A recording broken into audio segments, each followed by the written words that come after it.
There's a statement I want to give you tonight that I want you to receive. Not as comfort, not as encouragement, not as the kind of reassurance that warms you for an hour and then dissipates when the next difficulty arrives.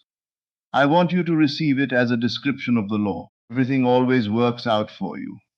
I know immediately what happens when those words land.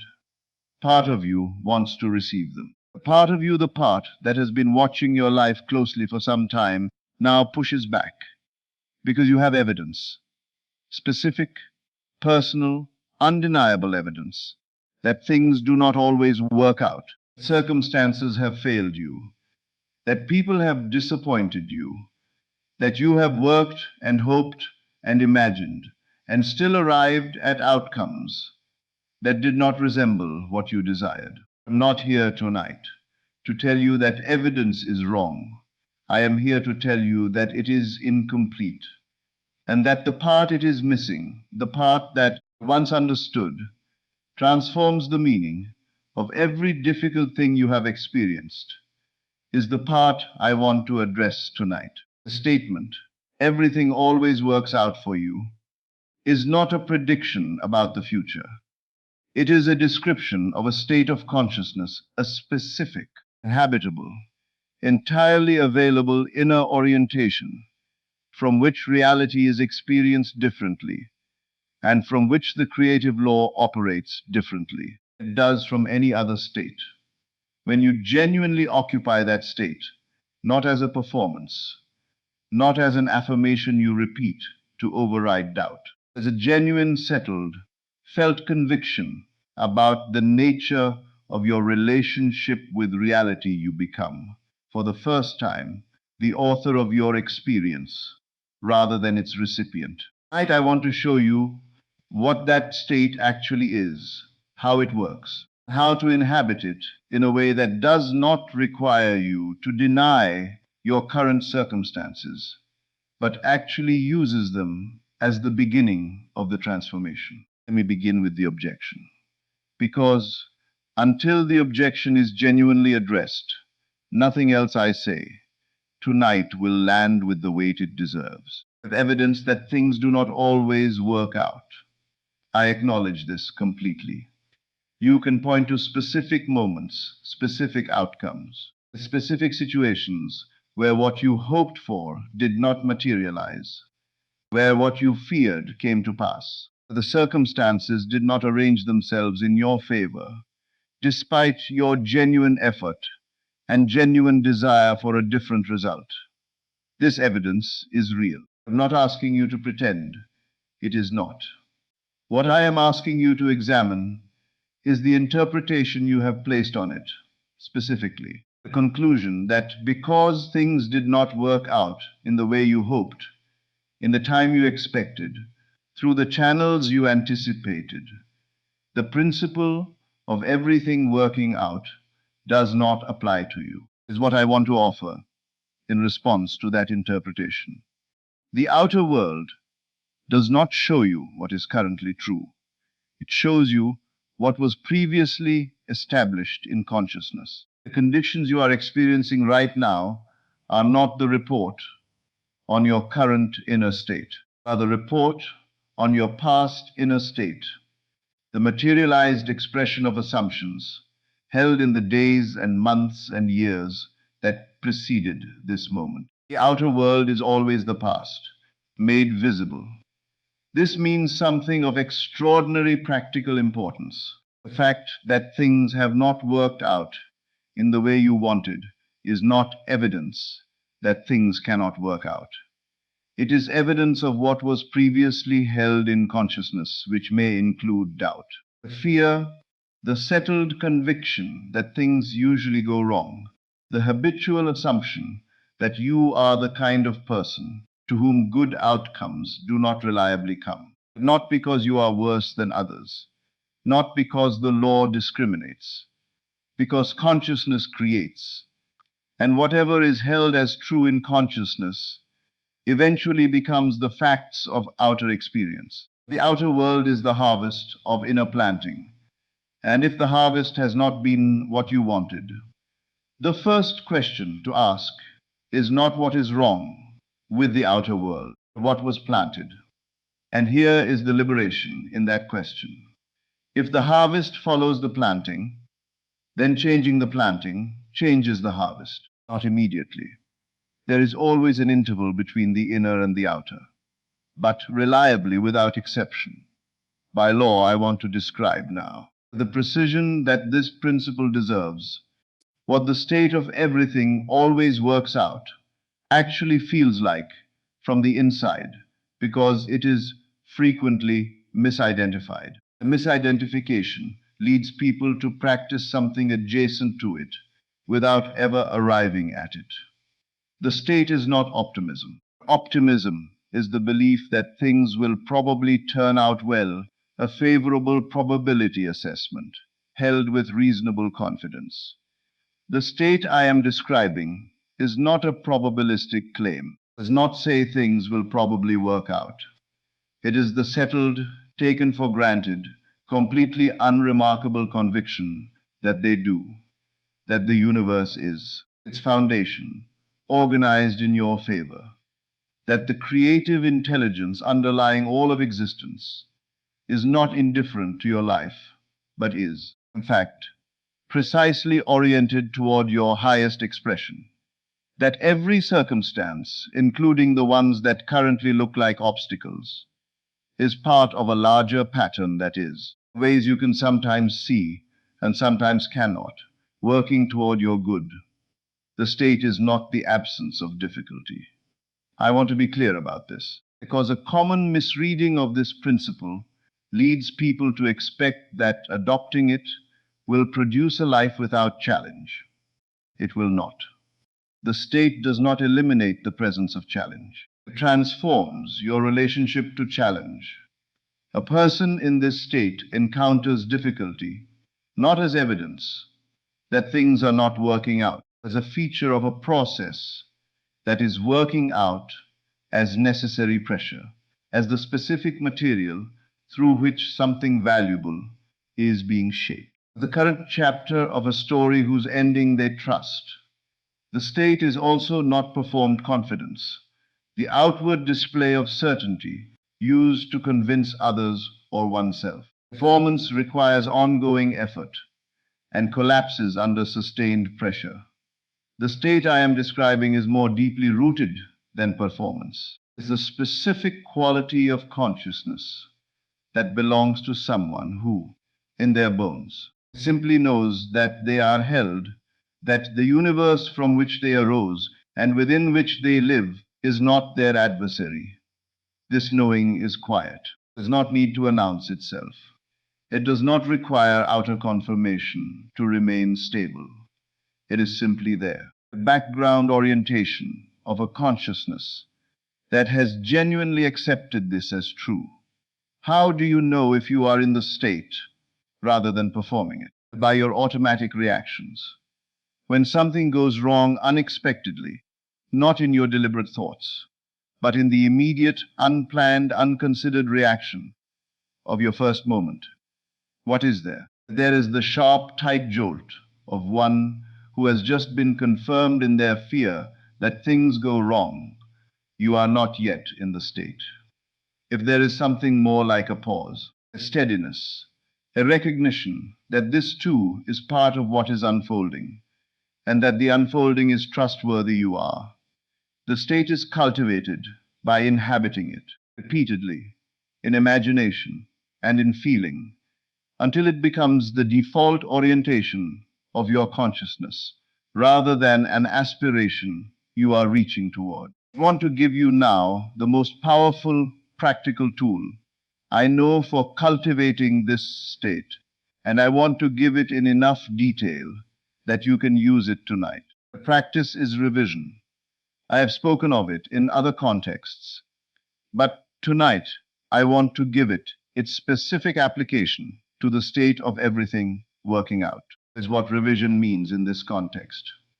Each night, before you sleep in the threshold state, when the conscious mind is releasing its grip and the subconscious becomes receptive, you review the day, not as it actually occurred, as it would have occurred if you had been fully inhabiting the state that everything always works out. Take the difficult moment from your day, the conversation that went wrong, the news that arrived and did not please you, the circumstance that seemed to confirm that things are not, in fact, going well, and revise it in your imagination.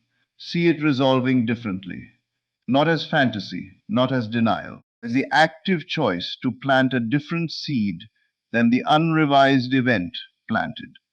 See yourself responding from the state of trust rather than the state of fear. See the outcome shifting.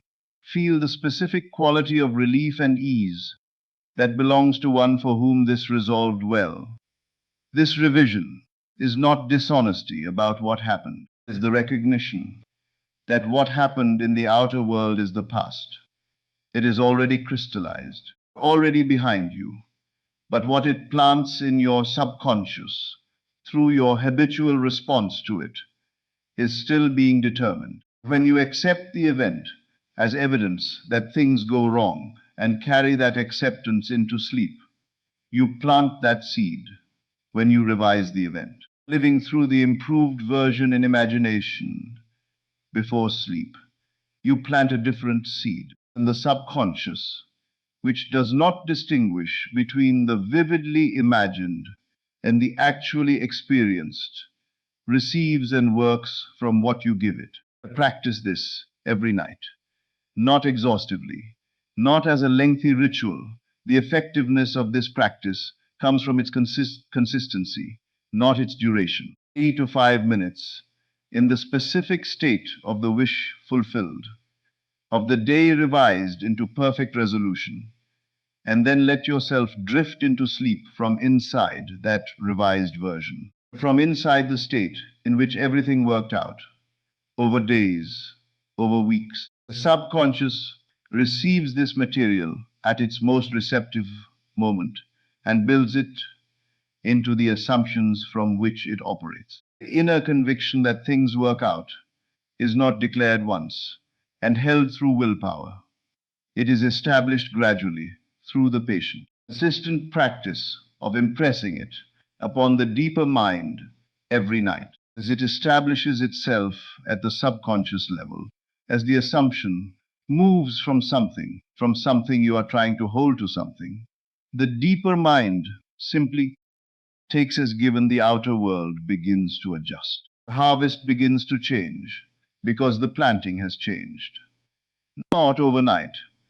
Then, at a certain point, suddenly, the nightly revision is the primary practice. It needs to be supported by a complementary practice during the waking hours, because the state of everything working out is not only cultivated in the 30 seconds before sleep, it is maintained or undermined in dozens of small moments throughout each ordinary day. Let me give you the specific practice that I have found most reliable for this. When you encounter a situation that the old state would interpret as evidence that things are not working out, a setback, a difficulty, a piece of news that seems to be going in the wrong direction, pause. Before the automatic interpretation solidifies into conviction, pause and ask yourself one question. How would I see this if I knew with absolute certainty that everything was working out for me? This question does not require you to deny what you are seeing, does not require you to pretend the difficulty is not present. It requires only that you introduce into the interpretive process different framework, the framework of a consciousness that trusts the overall trajectory, even when an individual moment seems contrary from inside that framework. The difficult thing looks different, not necessarily comfortable, not necessarily easy, but not evidence of a universe arranged against you. It looks like a moment within a larger pattern. It looks like the specific pressure a seed encounters when it is breaking through soil, not the resistance of something trying to stop it. The natural friction of something growing into a new form. Ask the question, Feel the shift in your perspective as you ask it. Then, from inside that shifted perspective, respond to whatever needs your response. Not with forced positivity, not with pretended equanimity that does not actually exist. The genuine, small, incremental shift that comes from introducing the frame of trust into a moment that the old habit would have framed as evidence of failure. Each time you do this, you are walking a new path in the neural landscape of your inner life. The path of trust, walked repeatedly in small moments, becomes more familiar. The path of fear, walked less, becomes less automatic. This is how the state of everything working out moves from aspiration to assumption, not through a single dramatic conversion, but through the accumulation of small, quiet choices to interpret reality through its lens rather than through fears. There is one more aspect of the daytime practice I want to address, because its neglect undermines even consistent nighttime work. Your inner conversations, the constant, largely unmonitored stream of self-talk that runs beneath your conscious attention throughout the day. Most people's inner conversations, when examined honestly, running a narrative of potential threat, potential failure, potential disappointment. What if this doesn't work? What usually happens is, I'm probably going to face. I don't know if I can. This narrative is not neutral. It is creative. Every thought carried with feeling plants a seed, a narrative of anticipated difficulty, running consistently across the hours of a day.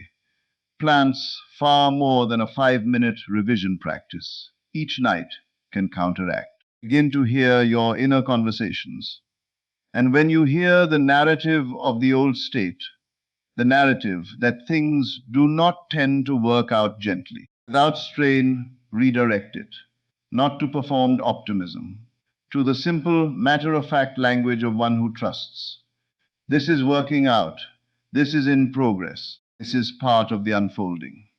I want to address a concern that I anticipate, because it is the most common objection raised to this principle, and it deserves a direct answer. Some hear the instruction to act as if everything always works out, and fear that it will produce passivity, that it will become an excuse to do nothing, to wait for good outcomes without effort, to resign oneself to circumstances in the name of trusting the process. I want to address this directly, because it is precisely backwards. The state of everything working out does not reduce action.